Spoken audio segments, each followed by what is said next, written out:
Assalamualaikum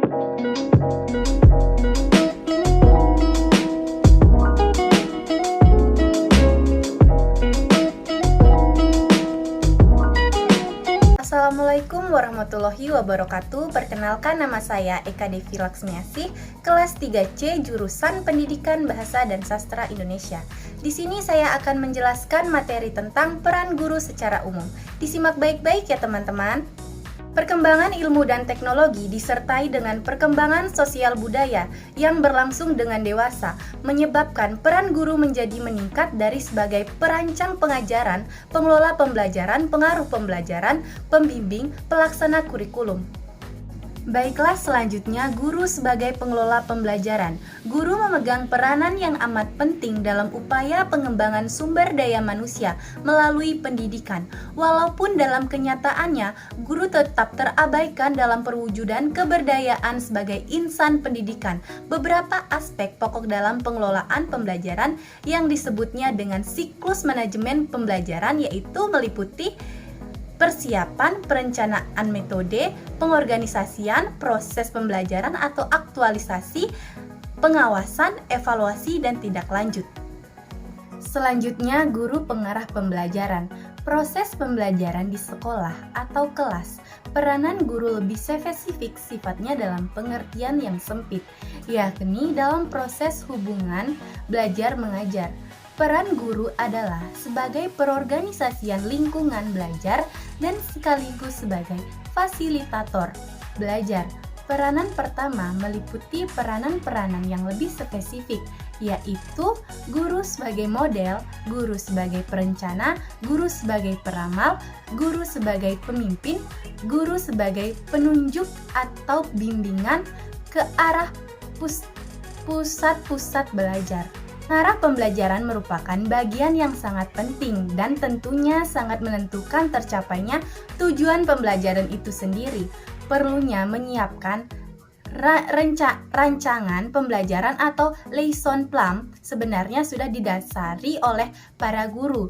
Namun prosesnya adalah tingkat kepedulian para guru untuk menyajikan pembelajaran yang baik dan sistematis, serta tingkat keahlian mereka pada disiplin keilmuan masing-masing yang belum memadai untuk dapat merancang suatu konsep pembelajaran. Oleh karena itu, dalam pengembangan pengarah pembelajaran, guru harus memperhatikan beberapa prinsip-prinsip pembelajaran sebagai berikut. Yang pertama, berpusat pada siswa. Setiap siswa pada dasarnya berbeda dan telah ada pada dirinya. Yang kedua, pembalikan makna belajar. Dalam konsep tradisional, belajar hanya diartikan penerimaan informasi oleh peserta didik dari sumber berita dalam hal ini.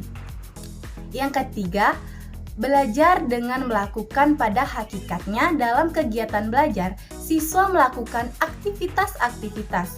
Aktivitas siswa dalam belajar akan sangat ideal bila dilakukan dalam kegiatan nyata yang melibatkan dirinya, terutama untuk mencari dan menentukan serta mempraktekkan sendiri. Yang keempat, mengembangkan kemampuan sosial, kognitif, dan emosional.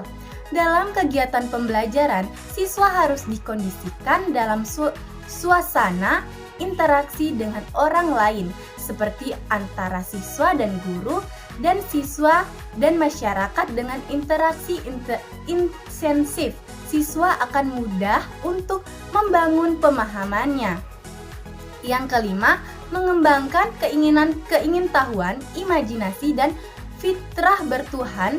Siswa telah dengan memiliki rasa ingin tahu, imajinasi, dan fitrah bertuhan. Rasa ingin tahu dan imajinasi yang dimiliki siswa merupakan modal dasar untuk bersikap peka, kritis, mandiri, dan kreatif. Sedangkan fitrah bertuhan merupakan cikal bakal manusia untuk beriman dan bertakwa kepada Tuhan. Yang keenam, mengembangkan kemampuan pemecahan masalah. Dalam kehidupan sehari-hari, setiap orang akan dihadapi kepada berbagai persoalan yang harus dicapainya. Karena diperlukan keterampilan dalam memecahkan masalah secara arif dan bijaksana. Untuk terampil memecahkan masalah, seseorang harus belajar melalui pendidikan dan pembelajaran.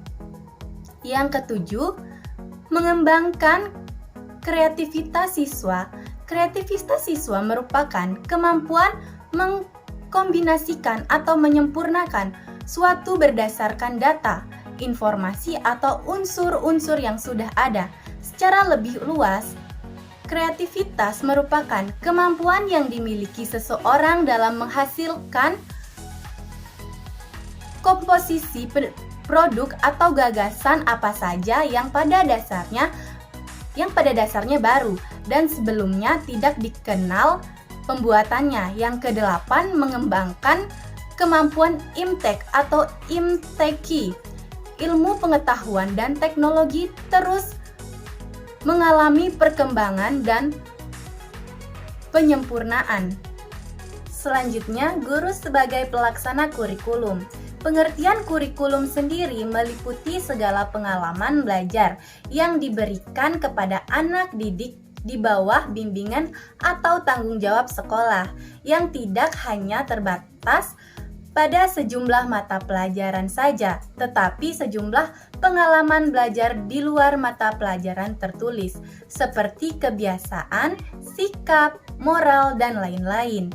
Kurikulum dapat dilaksanakan dengan baik, dibutuhkan adanya suatu perencanaan yang sistematis dan memadai. Melalui perencanaan diharapkan dapat memperkirakan tentang apa-apa yang hendak diwujudkan sewaktu proses pembelajaran. Suatu proses belajar mengajar terjadi.